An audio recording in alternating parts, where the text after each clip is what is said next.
Hey guys, welcome back to another episode of Cracking the Coding Interview. This is the #1 book for all software interview problems. Without further ado, let's get straight to today's problem. Today we're going to be solving what we call runaway. Feel free to pause the video to read through what the problem is asking for. I find the examples more descriptive. So given two strings, S1 and S2, in this case pale and plea, whatever this is. Okay, we want to return true if it's one edit away, meaning we're only allowed to do 3 edits. Okay, there's only 3 possible edits we can do. We can insert a character, remove a character, or replace a character.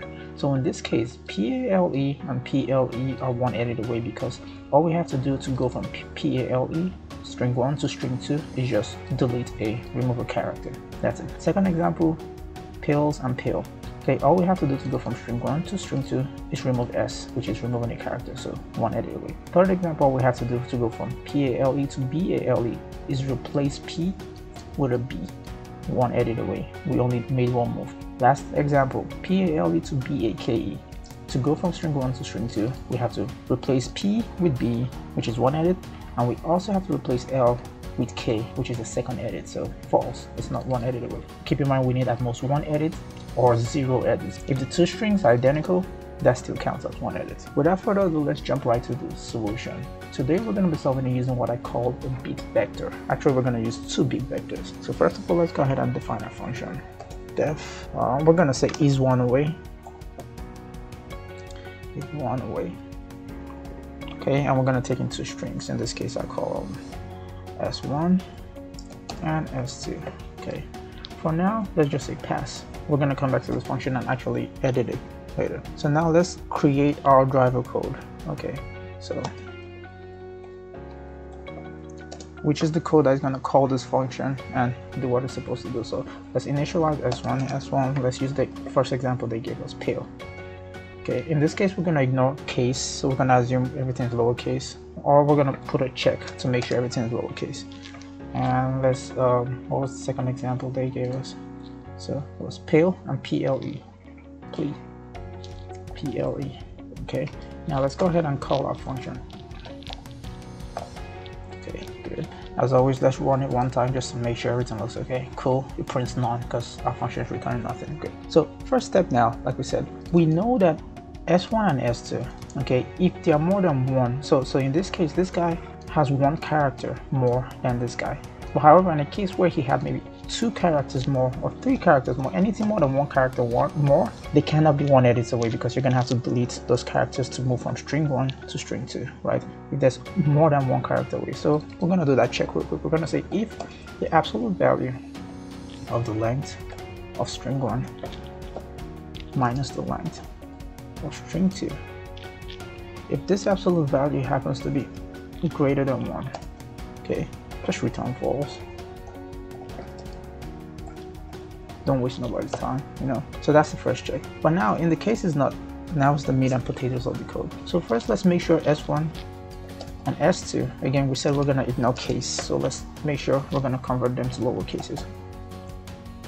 So lowercase S2 equals, oh S2, the lower. Okay, good. So at this point we've converted them to lowercase. So I'm going to initialize 3 variables. The first one I'm going to call it count.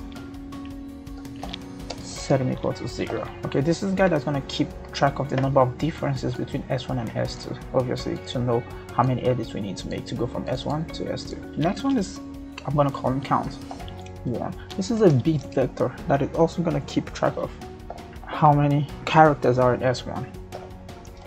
Okay, and I'm going to create a count 2 that's going to keep track of what characters are in S2. Again, I'm using zeros by 26 just because there's 26 letters in the alphabet. I'll go ahead and print just count 1 just so you can see what it's like. So the idea is if I have each, if there's an A, for instance there's an A in I'm going to iterate through S1. If there's an A, this first character represents A, so I'm going to put him up to 1, give him a value, increment him by 1. I keep going. If there's an L, increment L by 1. If there's a P, increment P by 1. Just keep doing that. For S1 and S2, we count 1 and count 2, so that's why it's 26. So I'm going to comment this print statement out for now. Well, let's keep going. Okay, so now, like I said, I'm going to iterate. So for character in, actually, let me just use C in S1. Okay, for character in S1, what do I want to do? I want to say count 1 This is the step where I increment accordingly. Okay, Python has a function called ORD that returns the ASCII of whatever number of whatever element you pass into him. So ASCII of this C minus the ASCII of the letter A. Okay, so as we iterate through it, we want to increment it by 1. Okay, and I'll tell you what this means. So say C, let me go back to character because I think that'll be more descriptive so you don't think this is the letter C. Say character will iterate through this guy, and say we're at an A. The ASCII of A minus the ASCII of A is just 0, right? ASCII of A minus ASCII of A is 0, which means the 0th guy in this bit vector is going to get incremented by 1 because he represents A. Say character was B. ASCII of B minus ASCII of A is going to be 1. Okay, that means the 0th guy is going to be the 1th guy, which represents B, is going to be incremented. So I'm going to print count 1 again just so you can see what it's like, and I'm also going to print, just for an example, print ORD of character A, just so you see the ASCII value of A. Okay, you can see the ASCII of A is 97. Okay, and now based on going through S1, there's a, I think there's a P, there's a P in there, he has a value of 1. There's an A in there, he's been incremented. There's an L in there, it's been incremented, and there's an E in there, it's been incremented, right? So what we did now, I'm just gonna go ahead and comment this guys out. We want to do the exact same thing for S2. Exact same thing for S2. But in this case, we're going to use count 2 for S2. The exact same thing. We're going to go through them and increment everyone that needs to be incremented. Okay, so once we have these values for S1 and S2, let me go ahead and print count 1 and count 2, just so we can see what it's like. Okay, print statements are usually helpful. Okay, good. We know S1 and S2 both have A's in them. Okay, we know they both have E's in them. That's why both bits are set. And we know they both have L's in them. Okay, that's why both bits are set. Okay. Oh no, I'm printing count 1 twice. Okay, let's change count 2. S1 and S2. S1 has an A, but S2 doesn't have an A. That's why this bit is set for S1. This isn't. P, E. This is E. They both have E's. They both have L's, and they both have P's. So we can tell this bit vector is right now. So now let's do the compare. Okay, so I'm just gonna say for C1, C2 in zip. And all the zip function does is just grab the elements you send to it. Okay, so I'm going to grab count 1 and count 2. So all it's doing is grabbing each of these. So in the first iteration of this for loop, it's going to grab 1 and 0. In the next iteration, 0 and 0. Third iteration, 0 and 0, and store them in C1 and C2. So that way we have access to them to do whatever we want to do with them. So I'm going to say if C1 is not equal to C2, meaning those characters are different. Okay, meaning there's an A in one but there's no A in the other one, and on with all the characters. We want to increment our count variable, saying hey, there's a difference here. Okay, so while we're doing that, if count ever happens to be, again remember we're trying to do one edit. If count 1 or 0 edit happens to be greater than 2, again, I know you think maybe it should be 1, count should be only 1, but I'll tell you why it's 2. It's 2 in the case where we have to replace something. Say this was a B, this was a B, okay, not a P, B, A, bale, okay. In this case, we have to replace P with B, which is one edit, right? But however, if we run this statement, oh, okay, hold on, let me comment this guy real quick.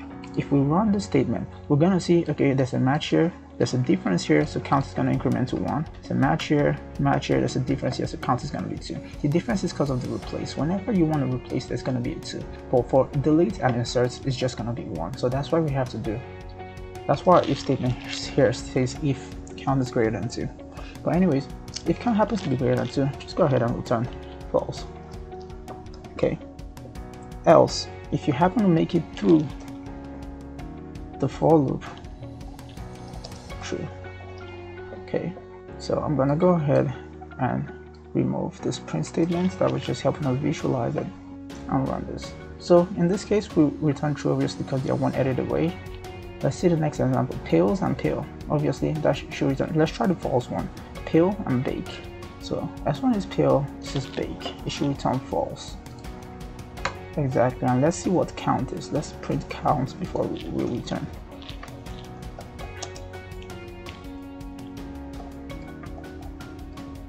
We expect count to be 3 because there had to be a replacement. Okay, it returned false before we could print count. So let's take this out and print it right here right before we return false. Okay, exactly. So that's it for the video, guys. I hope this was helpful in showing you guys this solution. Again, this solution is simple and it does it in what O of n, because we're iterating. There's a for loop here, there's a for loop here, there's a for loop here, and it's gonna run at much O of, since there's 3 for loops, O of 3n, which happens to also be O of n. So just like the problem one, let us do it in O of n. So that's it. I hope it was helpful, and I'll see you in the next one.